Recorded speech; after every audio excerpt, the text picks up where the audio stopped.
Este programa es presentado por Citi para sus préstamos personales. Eso que querés, pedíselo al Citi. IEM, la Escuela de Negocios de la Universidad de Montevideo. República AFAP. Todas las preguntas sobre tu jubilación tienen respuesta. República AFAP responde. Y El Observador.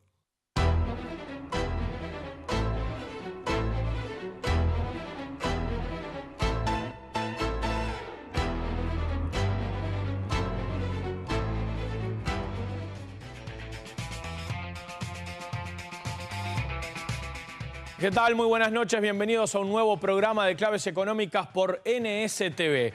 Se está comenzando a negociar una ronda salarial muy importante con algunas novedades que introdujo el gobierno en los lineamientos que difundió hace algunos días. Lo vamos a estar analizando esta noche con varias entrevistas que realizó nuestro compañero Horacio Baroli del equipo de NSTV. Además, hablaremos de las distintas opciones de inversiones financieras con el invitado central que tenemos esta noche aquí en el estudio. Estos son los contenidos del programa.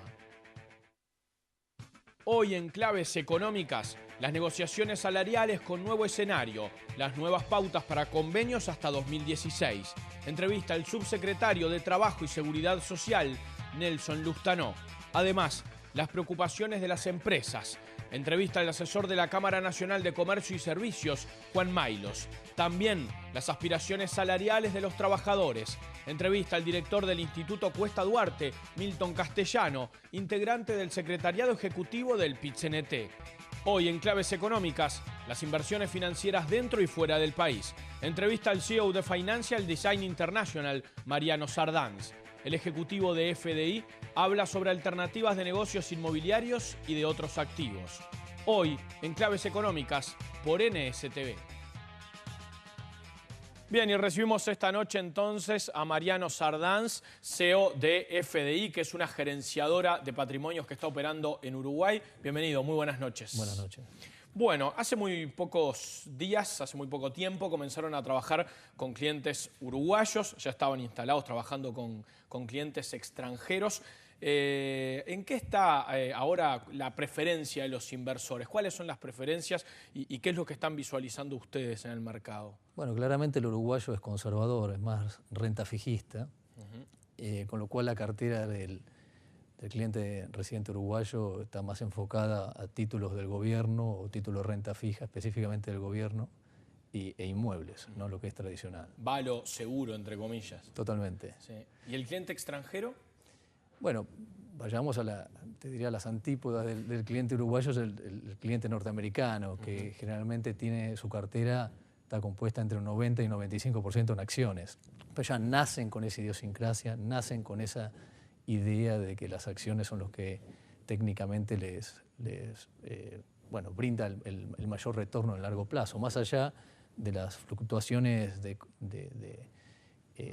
corto, como pasó en el 2008, 2007, pero que ya prácticamente lo tienen innato, ¿no?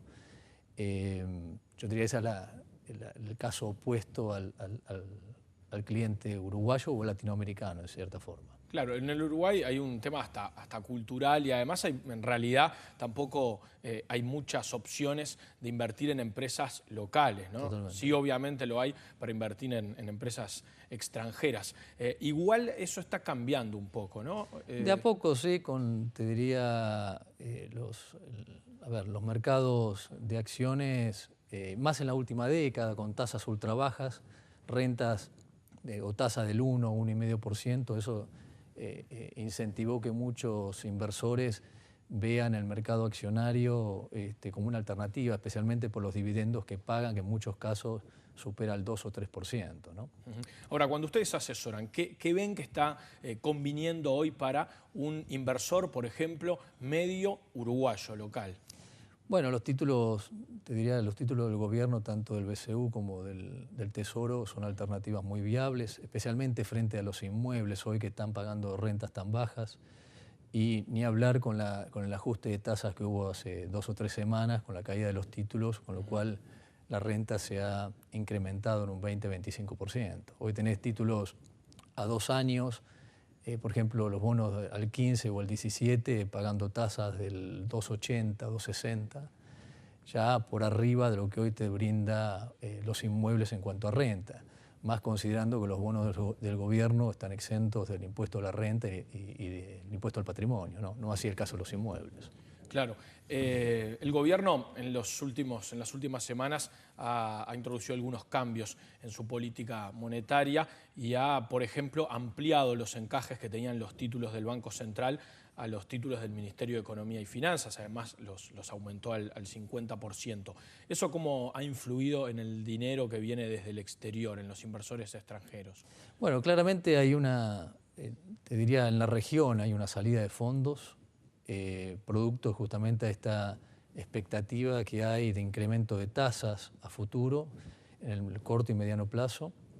Ya fíjate que semanas atrás, con el mero anuncio de una posible subida de tasa el año que viene, ya automáticamente ajustó todos los títulos de la región. También hubo un ajuste de tipo de cambio en la mayoría de los países. Uruguay no estuvo exento de eso. Con lo cual, de alguna forma hay una salida y eso se vio en los títulos del gobierno también, ¿no? El incremento del tipo de cambio y también una caída de los precios de los bonos. Más adelante vamos a estar profundizando en el mercado inmobiliario, ¿no? Tú decías, los uruguayos son bastante conservadores y a veces invierten bastante de sus ahorros en inmuebles para después obtener alguna renta, por ejemplo, alquilando. Vamos a hablar un poco de cómo está el mercado ahora, sobre todo Montevideo y Punta del Este. Pero quería ver más ejemplos de posibilidades de inversiones que tiene hoy un inversor uruguayo que va con sus ahorros, ¿no? No estamos hablando de un inversor con mucho dinero, sino con, no sé, 100, 200 mil dólares que quiere invertir para tener el dinero seguro, pero además obtener alguna rentabilidad. Mira, nosotros siempre decimos que no hay que presionar al cliente a opciones de inversión de las cuales no está acostumbrado o que va a sufrir, ¿no? Por ejemplo, en el tema accionario que hablábamos antes. El uruguayo claramente es un inversor conservador, es un inversor de renta fija y no hay que sacarlo de ahí. O sea, llevarlo al mercado de acciones y que sufra con la volatilidad, que puede ser del 5, 20 o sea, el 50%, no corresponde. Y yendo específicamente al caso de renta fija, las opciones que tiene el gobierno en dólares, las letras y títulos también que hay en pesos y la combinación de los títulos de acuerdo al flujo de fondo que va necesitando el cliente y la renta que está buscando, hay bastantes opciones. El gobierno tiene los títulos largos, los títulos cortos. Obviamente, por las expectativas de subida de tasa, hoy una cartera tiene que estar no enfocada más de un vencimiento de 2 o 3 años, con lo cual yo me enfocaría a los títulos más cortos, que al 15, al 17, y no como en muchas carteras que se han vendido en los últimos años, se les ha colocado títulos hasta el bono del 2045, ¿no? Que ha sido un excelente negocio para el gobierno, pues se ha logrado financiar a tasas muy bajas, pero los que están sufriendo eso son los inversores, ¿no? Porque el ajuste, por ejemplo en el caso del 2045, un ajuste del 20% ha sido brutal en las carteras. Con lo cual yo te diría, enfocarse, hoy la cartera típica debería estar obviamente en dólares en una gran proporción, porque hay una incertidumbre de cuánto más puede ajustarse el tipo de cambio, y una porción en pesos o en UI que podría estar en un año y medio de gastos, pero no más que eso, ¿no? Como para de alguna forma hedgear o proteger una fluctuación del tipo de cambio para adelante. Claro, en los últimos años los que invirtieron en unidades indexadas hicieron un buen negocio, pero quizás ahora es momento de desprenderse de esas posiciones para tener algo en dólares. Exactamente. Siempre la estructuración de la cartera tiene que ver con el flujo de fondo del cliente. Es muy importante eso. Fíjate que en los últimos años, con tal de subir la rentabilidad, de nuevo, se le ha colocado títulos a los clientes a 30 años, que es un despropósito. Como se sabe, ante una situación de subida de tasa, los bonos tienen que caer y caen abruptamente para ajustar a las nuevas realidades de tasa. Claro. Y eso termina destruyendo la cartera y el cliente recién recuperándose por ahí en 20 y 25 años, con lo cual no es el propósito y la necesidad que tiene el cliente, ¿no? Por eso a veces también, como decimos nosotros, la mejor inversión a veces es no hacer nada o ser más conservador, más corto, ante un eventual ajuste para adelante, ya sea de tasas o, como vamos a hablar después, en el tema de inmuebles. A veces la mejor opción es esperar hasta que las variables relativas se acomoden. Hablando de acciones de empresas extranjeras, ¿cuáles pueden ser las mejores opciones para un cliente como el uruguayo, ¿no? Como lo decíamos, conservador, pero que quizás está dispuesto a tomar un poco más de riesgo para obtener alguna rentabilidad mayor? Mira, nosotros preferimos no apostar en empresas determinadas, usar canastas de índices o canastas de acciones. De ahí está el éxito de los últimos años de las canastas de índices, o sea, la canasta de acciones, específicamente de los fondos ETFs, ¿no? Los ETFs son títulos que se compran y venden como una acción, pero adentro tienen 100 acciones, 500 acciones, 5.000 acciones, Claro. que replican que son una especie de fondos de inversión, con la gran diferencia que primero se compran y se venden como una acción, y la transacción puede salir $8, $5 si se hace a través de un discount broker, y que aparte te ahorras el costo de administración del fondo y las comisiones que hay, por ejemplo, de las bancas privadas, que llegan hasta el 2% anual. En este caso, los ETF tienen un gasto de administración del 0,1, 0,2%, con lo cual te ahorras prácticamente 2% anual en ese costo innecesario, ¿no? Claro. Entonces preferimos, más para el latinoamericano, el caso de los ETF, que son canastas de acciones, es una alternativa que le permite diversificación inmediata a un muy bajo costo, ínfimo costo. Ahora, eso quizás para el cliente es más complejo de entender, Totalmente. ¿no? O sea, ¿qué es lo que compone esa especie de acción que está comprando? Tú decías, de repente tiene 5.000 acciones, pero a ver, ¿cómo es? Espejan un índice de mercado. Por ejemplo, por ahí los índices más conocidos de acciones, el Dow Jones, que tiene 30 acciones adentro, o el S&P 500, que tiene las 500 acciones más representativas del mercado norteamericano. Entonces, lo que uno hace es compra un ETF, esta canasta, que la compras, vuelvo a decirte, si lo haces a través de un discount broker, a $5, a $8 la transacción, no importa el monto de la transacción, y lo que estás haciendo es comprando las 500 o 30 acciones que están dentro del índice. Entonces, si el índice, las acciones que están dentro de ese índice, del Dow Jones o del S&P 500, ganó 14%, vos vas a ganar exactamente los 14%. ¿Sí? Entonces, es una forma de tener, primero, amplia diversificación y certidumbre de dónde estás invirtiendo. Y eso te aleja de justamente el riesgo de una empresa. Fíjate qué pasó con Apple. La Apple manía de los últimos años subió una barbaridad y ahora no para de caer o de ajustar, más allá de porque están enfocados en el negocio de teléfonos inteligentes, ¿no? Con Facebook pasó algo similar, pero Exactamente. ya fue enseguida, ¿no? O sea, no pasó demasiado tiempo que las acciones cayeron mucho. Totalmente. Con lo cual yo te diría la mejor opción para el latinoamericano, que de hecho está pasando en todas las carteras, los clientes dejan de invertir en acciones individuales, por ahí, Claro. por un tema de una apuesta puntual, una porción muy bajita, se enfocan cada vez más a los ETFs, salen de los fondos de inversión tradicionales, que son tan caros, sin agregar valor, y usan ETFs en sus carteras, como hace el norteamericano hace muchos años. Por eso es el boom de los ETFs en el mundo, que está dejando de lado a los fondos de inversión, ¿no? A ver, para que el televidente entienda y que de repente tienen algún ahorro, ¿con cuánto dinero se puede comenzar a invertir en estas opciones, en estas herramientas? No, uno abriéndose una cuenta, por ejemplo, en Estados Unidos, en estos brokers online, que son iguales de seguros que los brokers tradicionales. De hecho, hay ya brokers online que tienen 2.2 trillones bajo custodia. Son, te diría, el doble o el triple de los bancos que se conocen acá, o muchas veces superior a algunos que se conocen acá, que atienden localmente. Con $5.000, $10.000, puedes abrir una cuenta. Te puedes manejar solo, o obviamente contratando un asesor independiente que no tiene relación comercial con los custodios y que es el que maneja tu cartera. Claro. Pero estas opciones son cada vez más baratas, las transacciones se han convertido en un commodity. Vuelvo a decirte, los brokers más caros online te cobran $10 la transacción, ya sea la transacción por $1.000 o $10 millones. Te cobran un costo fijo de $10. Y tenés otros tan baratos como de $1. ¿Por qué? Porque, de nuevo, ya elegir un bono, una acción, un fondo de inversión, ya no agrega valor. Ya se ha como hecho tan... es un commodity la transacción. Por lo tanto, pasa a ser, te diría, cada vez más, menos importante quién te vende la acción y cada vez la incidencia de los costos es más relevante en la rentabilidad de la cartera. Por eso el éxito de estas instituciones, ¿no?, frente a las tradicionales. Mariano, vamos a hacer una pausa y enseguida seguimos conversando. Vamos a profundizar un poco en las posibilidades de inversiones inmobiliarias y en cómo está reaccionando el mercado en estos momentos. Bueno. Ya seguimos con más claves económicas por NSTV.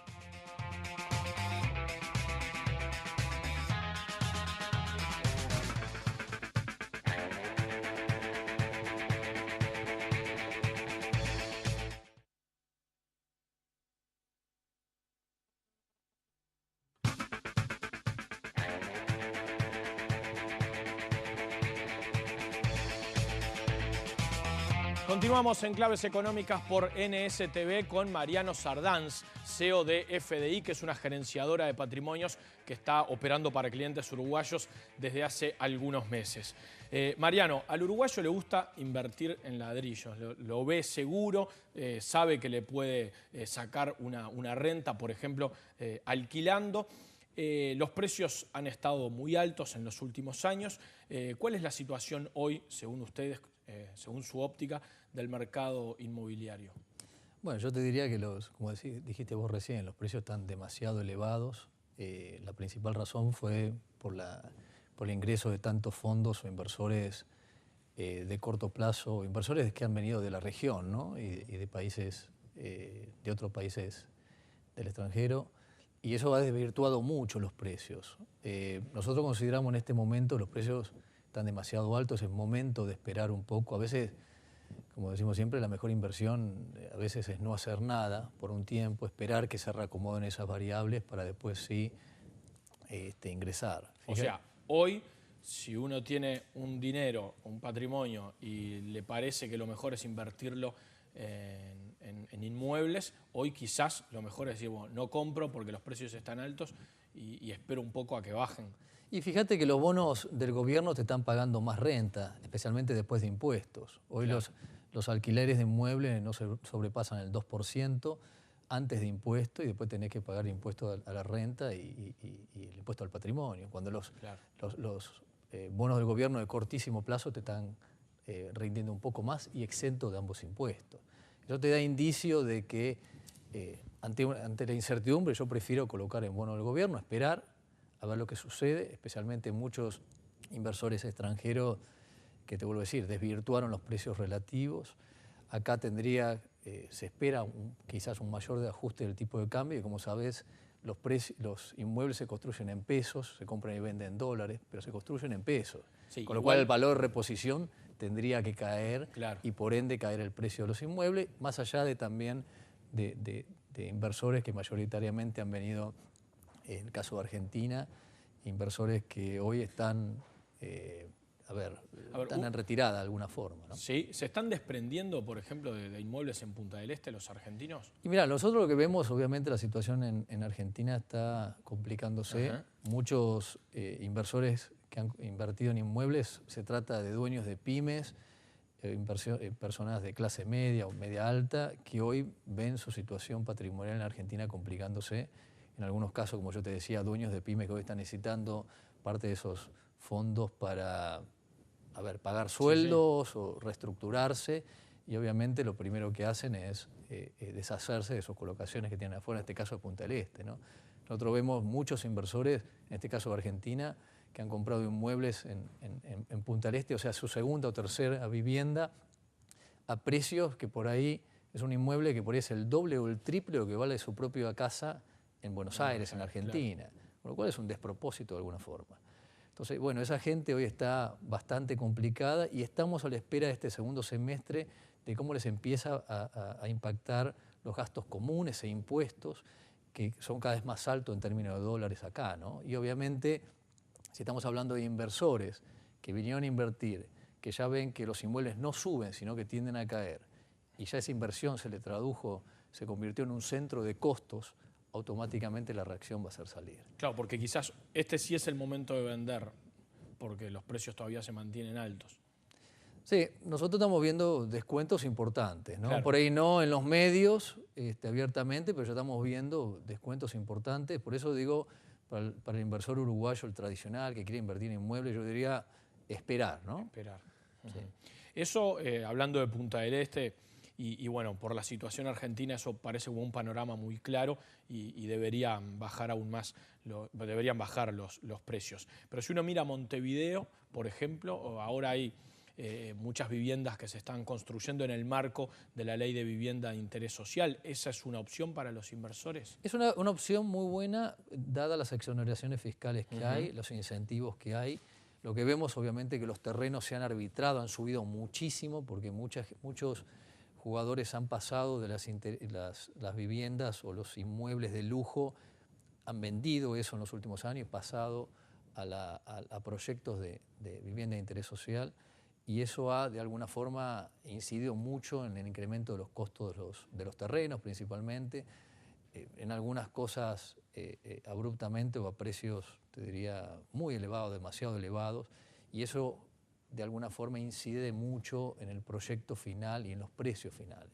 Claro. Ahí la clave va a ser cómo juega las entidades financieras locales en fomentar el crédito para los usuarios finales, ¿sí?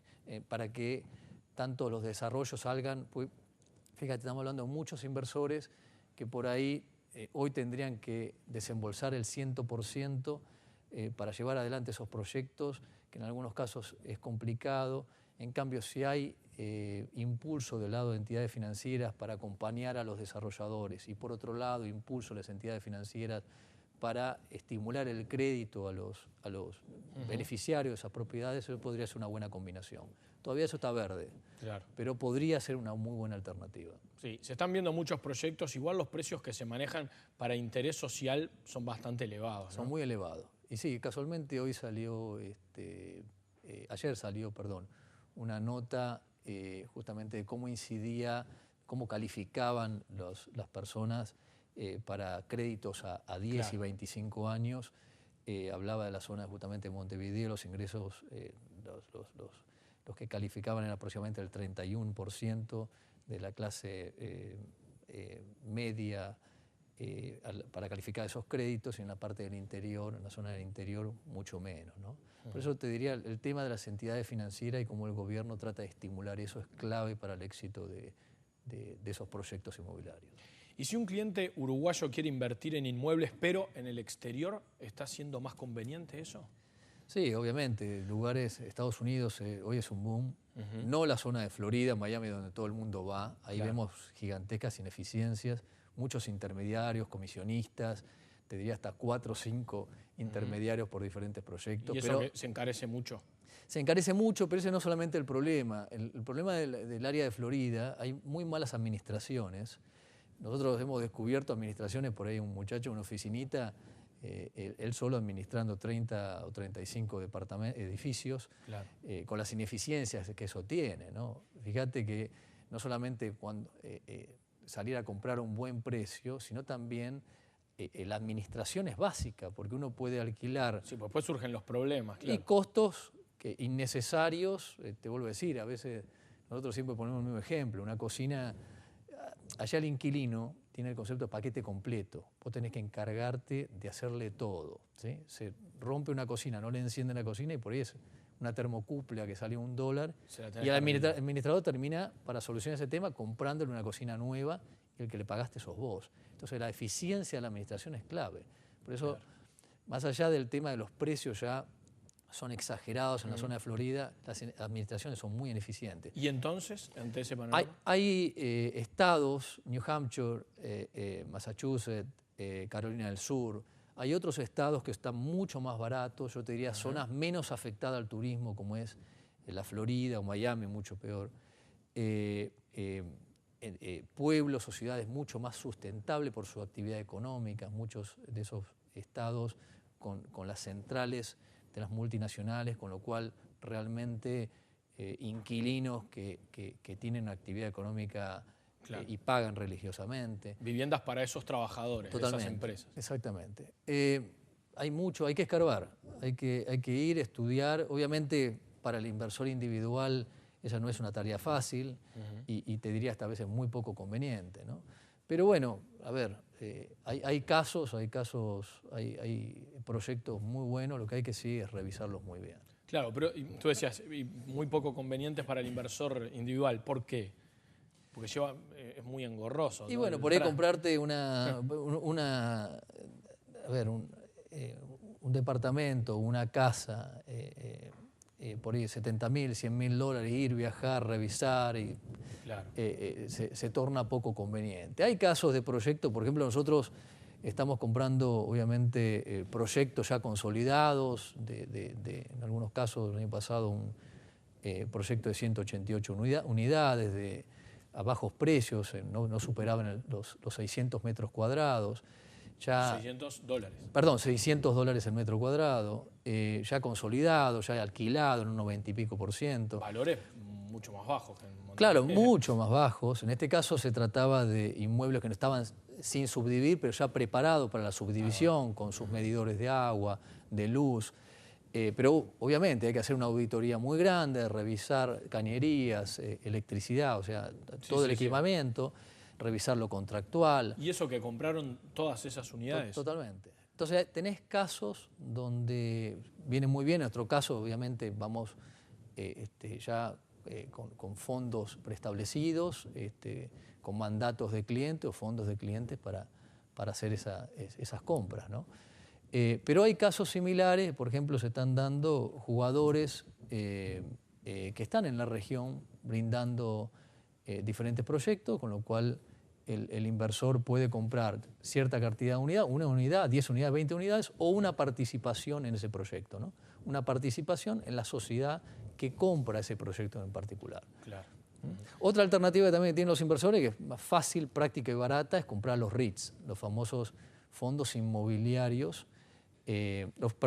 fideicomisos financieros inmobiliarios, que se compran en la bolsa, que también se pueden comprar a través de ETFs. Hay ETFs, por ejemplo, que adentro tienen los 100 y pico de REITs que hay en Estados Unidos. Vuelvo a decirte, los REITs son fideicomisos financieros que invierten en inmuebles. Claro. Pagan una excelente renta, tienen una ley especial del Congreso que les obliga a pagar a los accionistas o a los dueños de esas acciones hasta por lo menos el 90% de las ganancias que generan. Entonces prácticamente estás comprando como un flujo de fondos. Compras una acción y cotiza como si fuese una acción. Adentro tenés los 100 y pico de acciones que son los REITs que hay en el mercado, y estos 100 y pico de fideicomisos financieros pagan puntualmente por lo menos el 90% de las ganancias que generan. Entonces es una excelente alternativa en vez de salir a comprar el ladrillo físico, ¿no? Claro. Con esa incertidumbre que a veces uno tiene, porque no solamente comprar a buen precio, no pagar comisiones, también está el tema impositivo en Estados Unidos, sino aparte también rezar que puedas alquilar la propiedad, ¿no? Claro, claro. Es bien interesante, lo imagino complejo para el inversor uruguayo, pero bueno, es una opción interesante. Antes de terminar, Mariano, ¿cómo está influyendo todo el contexto de incertidumbre económica en el mundo, obviamente, pero aquí en Uruguay también la economía se está desacelerando, más allá de que el gobierno sigue previendo crecimiento para los próximos años a tasas superiores a las históricas, el 4%, pero se está sintiendo la desaceleración y el impacto en la actividad, ¿no? Sí, es así. Bueno, va a haber que esperar. Obviamente Uruguay, las empresas uruguayas han tenido un impacto muy grande en cuanto a costos. Eso les ha traído justamente un desafío de tener que ajustar y hacerse competitivos. Y bueno, veremos cómo acompaña al mundo en ese sentido, ¿no? A la economía y a las empresas, a la micro en particular. ¿Ustedes están sintiendo ya algún impacto con los clientes? Sí, lo estamos sintiendo. Obviamente las empresas vienen ya sufriendo alguna desaceleración, pero bueno, esperemos que sea un ajuste paulatino, ¿no? Y no algo abrupto. Hay en países los cuales están más preparados, hay otros menos preparados, y Uruguay está en la primera categoría, ¿no? Es un país que ha venido haciendo las reglas, te diría, las cosas bastante bien. Así que bueno, esperemos que el ajuste sea más gradual, ¿no? Mariano, muchísimas gracias por haber estado con nosotros esta noche. Seguramente vamos a volver a conversar en los próximos tiempos. Gracias. Gracias. Nosotros seguimos con más claves económicas. Ya viene Horacio Baroli, que estuvo conversando con el subsecretario de Trabajo, Nelson Lustanó, y también con representantes del PIT-CNT y de las cámaras empresariales sobre esta ronda de negociación salarial que ha comenzado y que tiene algunas novedades y complejidades si uno lo compara con las rondas anteriores. Ya seguimos.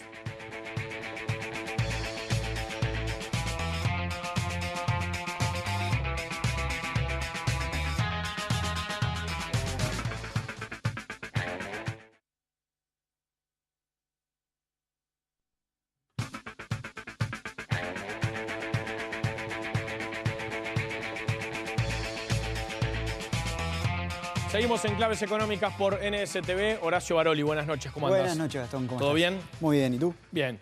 Está comenzando una negociación salarial muy importante. Son sectores, además, en algunos casos con salarios sumergidos, en un momento de desaceleración económica y en el cual, si bien el gobierno prevé crecimiento para los próximos años, para 2013 obviamente, el Ministerio de Trabajo pide moderación, pide cautela y se plantea diversos escenarios. Es una negociación con unos lineamientos distintos a los que se dieron en los últimos años desde que se retomaron los consejos de salarios. Sí, es verdad. Abarcaría unos 500.000 trabajadores esta ronda de salarios, donde, bueno, sí, como decías, hay diferencias entre lo que dice la rendición de cuentas, que habla de un crecimiento de la economía de un 4%, y después el discurso que a través del gobierno se da en la negociación tripartita, donde se muestra un poco más moderado, menos optimista. Hablamos con las distintas partes, con el Poder Ejecutivo a través del Ministerio de Trabajo y Seguridad Social, con el PIT-CNT y con la representación de los empresarios. Cada uno entra en una suerte de estudiar cada una de las propuestas, cada uno de los posibles lineamientos para esta ronda. El gobierno propone dos opciones, o el aumento clásico por inflación, el centro del rango meta, que es el 5%, y además aumentos de entre 0 y 3%. Para los salarios menores a 10.000 pesos prevé un aumento adicional de entre 0 y 2%. Pero tiene otra opción, que es la de los aumentos nominales, sin tomar en cuenta el número de inflación, con un correctivo que se haría al final del convenio, que es a 3 años y no anual como es en la opción número 1. Pero una de las novedades y a su vez complejidades de esta ronda, de estos lineamientos, es que en las dos opciones prevé indicadores para determinar el nivel del sector, si al sector le está yendo mal, regular o bien. Y de eso van a depender los ajustes salariales que se haga. El tema es que eso se va a tener que negociar. ¿Qué indicadores se utilizan? ¿Cómo se determina si al sector le va bien, regular o mal? Eso lo van a negociar las partes en esta ronda, lo que agrega una complejidad a toda esta negociación. Pero vamos a ver la primera parte de la nota con Nelson Lustanó, que es el subsecretario de Trabajo, que fue el encargado de transmitirle a las cámaras empresariales y a los sindicatos cuáles eran los lineamientos, las propuestas del Ministerio de Economía y del Ministerio de Trabajo. Nosotros en los lineamientos tenemos dos modelos, dos propuestas, y en una propuesta se maneja eso del 0 a 3%, pero también se maneja que hay un suplemento para sectores que tengan un rezago, salarial, y ahí se permite un 2% más. Por lo tanto, no es plano ese 0 al 3%, sino que eventualmente en algún sector puede llegar del 0 al 5% en función de ese rezago salarial. Y no es uno ni dos subgrupos que tengan ese rezago salarial, sino que donde nosotros hemos definido el rezago más o menos, podría encontrarse el 35% de los subgrupos que van a negociar en esta oportunidad. Entonces, si usted hace un promedio de todo esto y ve y la forma de distribución, en realidad no es que se trate de un lineamiento conservador y sea inconsistente con lo otro planteado, sino que en definitiva obedece a un promedio de todo esto, ¿no? Bien, veíamos entonces la explicación de Lustanó de estas opciones y un apunte importante. Según el Ministerio de Trabajo, el 35% de los grupos que van a estar negociando tienen un rezago salarial importante. Claro, y esas negociaciones van a variar de acuerdo a la situación de cada sector. Si está bien, si está regular o si está en una mala situación. Eso también aumenta la complejidad a la hora de negociar, a tomar en cuenta algunos indicadores. Por ejemplo, pongamos el caso de un sector que se destaca por la exportación. Bueno, tomar en cuenta el volumen de exportaciones, los precios de las exportaciones, el volumen de personal ocupado, combinar todas esas variables y tener un resultado mucho más técnico, mucho más complejo de calcular, pero también más preciso. Y esos son algunos de los criterios que podrían determinar si la situación es buena, mala o regular. Vemos qué dice Lustanó. Este establecimiento del criterio de si una empresa si un sector, se encuentra en un nivel, en qué nivel se encuentra, ¿no? Bien, regular o malo, como usted decía. Esto no es solo de uno de los lineamientos, esto está presente en los dos lineamientos. Tanto en el clásico, en la hipótesis clásica, en la que se mencionaba de la proyección de inflación sobre el centro de la banda de expectativa, como en la de aumentos nominales. ¿Quiénes van a definir y cómo van a definir cómo se encuentra el sector? Son las partes que en su negociación van a encontrar una variable, que puede ser una variable, generalmente va a estar asociada a un dato macroeconómico, pero también asociada a datos propios del sector, de desempeño del sector. Y eso nos va a dar si el sector funciona bien o mal. Yo creo que es diferente, que es más complejo, pero es también un poco hasta que nos adaptemos a esto. Considero que si nosotros tomamos esta segunda variable, los sindicatos y las empresas van a tomar un mayor riesgo, porque va a tener que ver mucho con la mejora del desempeño y mucho va a tener que ver con el desempeño de la inflación. Esta fórmula está pensada en función de lo que piensa el equipo económico, en un mantenimiento o disminución del nivel inflacionario. Si este guarismo se verifica, quiere decir que como es un aumento nominal, el trabajador va a terminar recibiendo siempre mayor volumen de salario real del que venía recibiendo. Al bajar la inflación, como es un aumento ya prefijado, el resto todo será imputable al crecimiento del salario real. Y esto es importante tener en cuenta. La otra opción, la primera, la clásica opción, es un poco más conservadora. Dice, yo siempre tengo asegurado el salario real porque aumento sobre una perspectiva y corrijo por la desviación. En esta fórmula se propone, la desviación la vemos al final del convenio colectivo. Pero partiendo de la base que el margen es suficientemente grande para evitar que haya un detrimento del salario real durante el periodo del convenio colectivo. Bien, el ministro Brenta ha dicho que esta es una posibilidad, esta opción, para que los trabajadores terminen obteniendo aumentos mayores, ¿no? Porque es un aumento nominal, está prefijado y al final no se hace el correctivo a la baja, ¿no? Entonces, lo que dice el ministro es que esta puede ser una posibilidad para que el aumento sea mayor para los trabajadores. Claro, mucho más difícil de calcular, ¿no? Teniendo en cuenta que... Y mucho más difícil para negociar también, ¿verdad? ¿Qué dicen los sindicatos? Estuvimos conversando con Milton Castellano, que es el presidente, el director del Instituto Cuesta Duarte, del PIT-CNT, hablando sobre cómo se posicionan en estas negociaciones que recién están comenzando. Y precisamente se apoya en las previsiones económicas que hace el gobierno para los próximos años, en la rendición de cuentas. Claro, ¿en qué basarse? Porque por un lado está ese crecimiento del 4% que hablábamos al principio, y por otro lado esa presentación más cautelosa que hace el gobierno a la hora de hablar tanto con empresarios como con sindicatos. Esto es lo que nos dijo Milton Castellano. Bueno, esa es una buena pregunta. Nosotros, el Consejo Tripartito quedó planteado para el día lunes, la segunda instancia. Yo miro fundamentalmente dos cifras que son importantes, por ejemplo, que el gobierno argumenta y muchas veces los empresarios también, el salario y la repercusión en la tasa de empleo o en la tasa de desocupación. Y bueno, las cifras que están proyectada hasta el año 2015 de esta administración habla de un crecimiento de un 4%, que es muy bueno, no es el excepcional que tuvimos hace 2 años, pero 4% es por arriba de la media histórica. Yo, si me dieran a firmar Uruguay, le garantizamos que por 10 años crece un 4%, yo lo firmo ya, es un crecimiento de clase de un 50% en 10 años y no muy pocos países crecen su producto esa magnitud. Entonces el crecimiento es bueno. La tasa de desempleo, la previsión sigue siendo la misma, 6,5, 5,9, 6,7, es decir, estamos más o menos en esa misma previsión.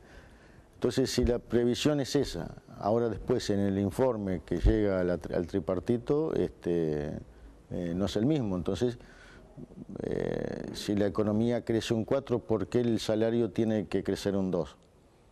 Es decir, ahí el famoso problema que siempre hablamos de la famosa torta. Si la torta crece, bueno, repartamos, por lo menos acompañando el crecimiento.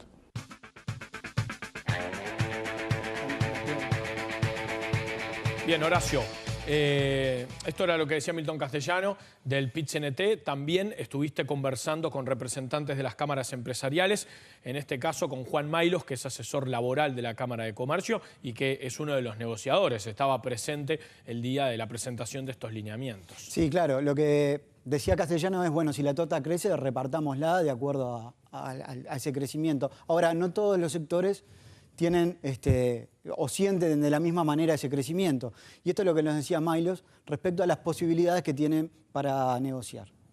Nosotros conocemos que en el rubro industrial hay sectores que tienen problemas importantes, entendemos los planteos que realiza Murara y también bueno, los vamos a analizar en la interna del sector comercio y servicios, porque quizás nos encontremos con sectores que estén padeciendo situaciones similares o que aconsejen otro tipo de respuesta frente a esta ronda de consejo de salarios. La opción que más razonable para esos sectores sería exclusivamente recuperar los niveles de inflación para que no se pierda, bueno, por producto de la inflación no se pierdan niveles salariales, pero no dar por encima de eso aumentos adicionales. Eso en los sectores más complicados, que habrá que ver cuáles son. Y sobre todo hay otra cosa, hablar de sectores más complicados o menos complicados, o tal como establece los lineamientos del Poder Ejecutivo, un cuadro de doble entrada donde se analiza el PBI general y luego cómo le va al sector, bien, mal o regular, bueno, eso tiene en sí mismo una gran dosis de subjetividad y tendremos que ser muy imaginativos si decidimos utilizar esos cuadros y esos escenarios, muy imaginativo en ver de qué manera podemos catalogar con criterios lo más objetivos posible, catalogar que a un sector le va bien hoy, le puede ir regular mañana, le puede ir peor otro día o viceversa. Allí hay elementos que nosotros no tenemos claro que existan los datos adecuados como para poder hacer ese tipo de mediciones de una manera concreta y objetiva. Pero bueno, habrá que pensarlo y habrá que utilizar la imaginación si es que se decide transitar ese camino. Bien, acá Maylos hacía referencia a las declaraciones de Gabriel Murara, que es el vicepresidente de la Cámara de Industrias, que dijo en los últimos días que hay sectores a los que les está yendo mal, y puso el ejemplo claro del sector de la vestimenta, en los cuales habría que reducir salarios y no subir, ¿no? Eso lo planteó Murara, un elemento polémico y que seguramente se va a estar discutiendo en estos consejos de salarios, y por eso hablaba Maylos de esa situación y de lo que opinan los empresarios de que lo más adecuado sería ajustar solamente por inflación y no dar aumentos. Hacemos una pausa, Tato, y seguimos. Ya venimos.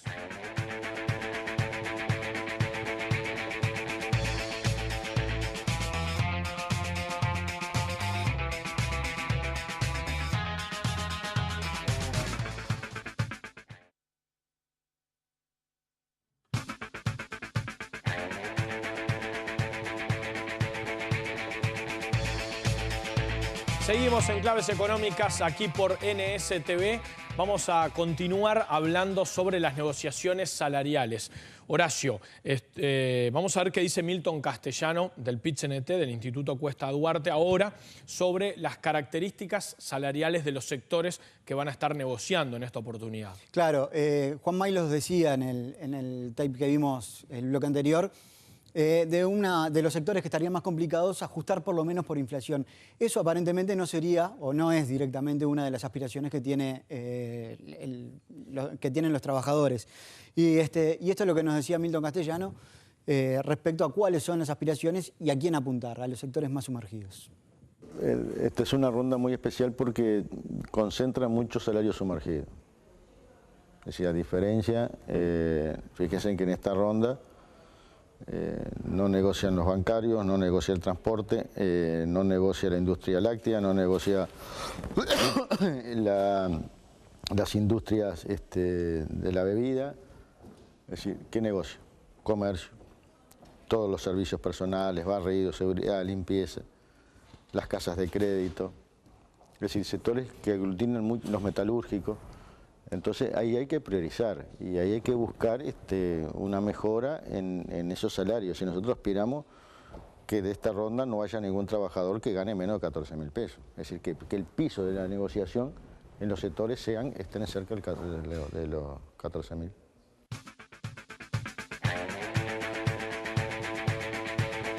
Sí, Castellano hacía énfasis entonces, hace un rato decía, en un 35% sobre todo, lo decía Lustano, perdón, de trabajadores que están con salarios sumergidos en esta ronda, fundamentalmente en el comercio y los servicios. Y alcanzar ese mínimo de 14.000 pesos, decía Castellano. Claro, que en algunos casos representaría un aumento muy importante y que parece difícil con los lineamientos del gobierno y además con la postura de las cámaras empresariales.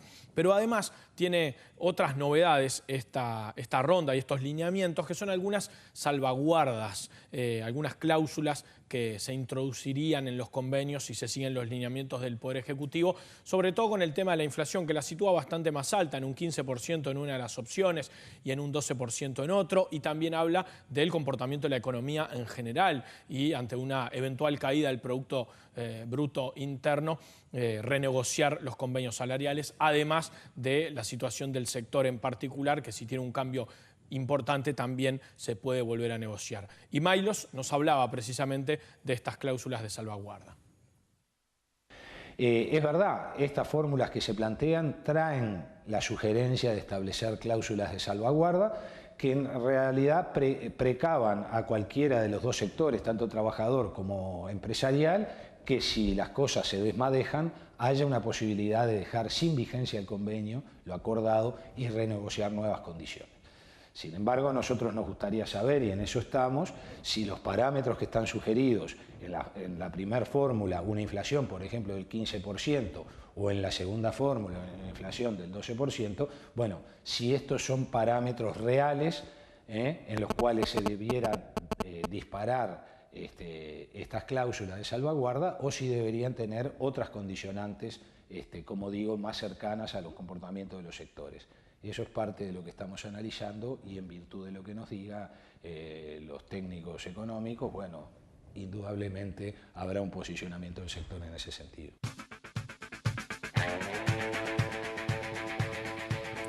Bien, Horacio. Sí, Gastón. El otro tema que va a estar dentro de esta negociación es el asunto del salario mínimo.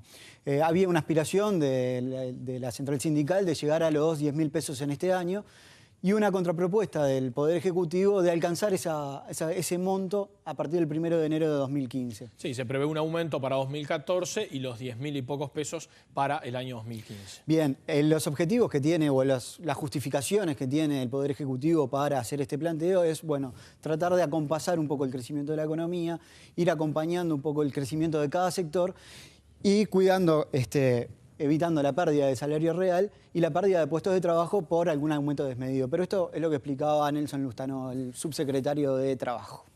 Nosotros hemos planteado una cadencia de aumento que es el 1 de enero del 2014, el año próximo, de llevar el salario mínimo nacional a 8.900 pesos y el 1 de enero del 2015 llevarlo a 10.000 pesos. Por tanto, en el quinquenio, que culminaría en el 2015, la evolución del salario mínimo en Uruguay sería algo más del 100%, 104, 105% de evolución, conforme a lo que era un poco la promesa que había tenido este gobierno.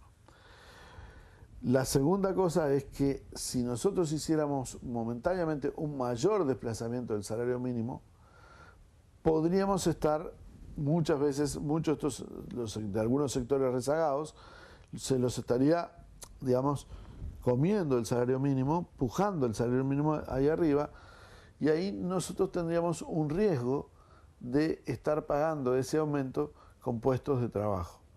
Y es lo que no queremos hacer. Es decir, el gobierno tiene 2 o 3 objetivos centrales en materia de trabajo. Uno de ellos es, bueno, su política salarial, de no pérdida del salario real, y otra cosa es no pérdida del volumen de los puestos de empleo que hemos obtenido, ¿no? Si miramos desde 2005 hasta ahora, en este periodo, aproximadamente se han creado unos 500.000 puestos de trabajo. Obviamente que con sumas y bajas, ustedes saben que el mercado es muy volátil, pero siempre en ese entorno. Bueno, nosotros no queremos afectar fuertemente esos niveles de abajo a través del salario mínimo nacional, porque de alguna manera podríamos estar comprometiendo empleo.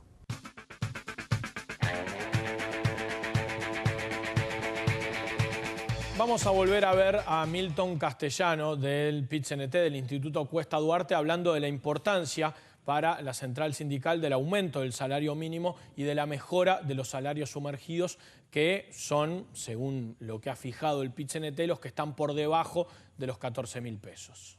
Y tiene que mejorar los mínimos, tiene que mejorar los salarios sumergidos, porque eso es la mejor manera de mejorar la distribución de la riqueza. Yo no mejoro la distribución de la riqueza si aumento arriba.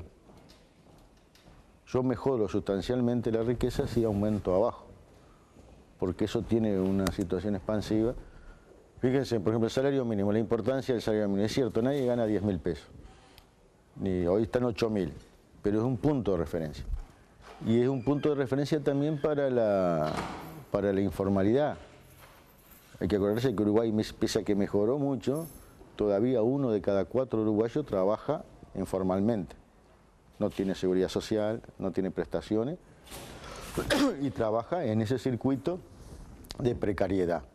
Y para ese sector el salario mínimo es muy importante.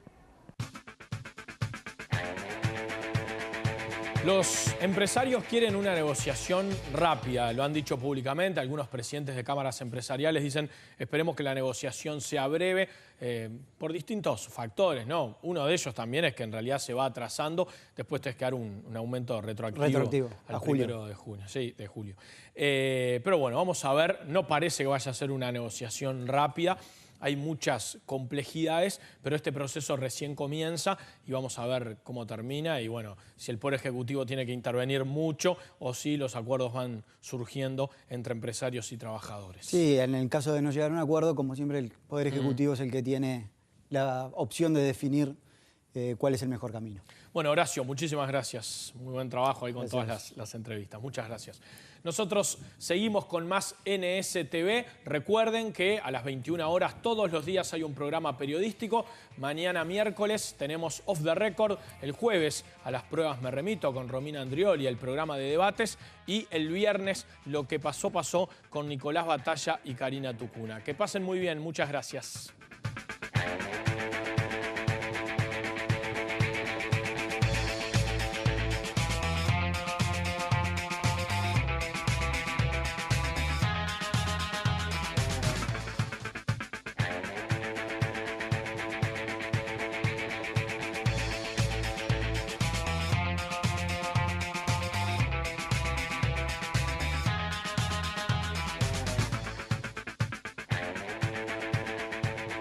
Presentó Citi para sus préstamos personales.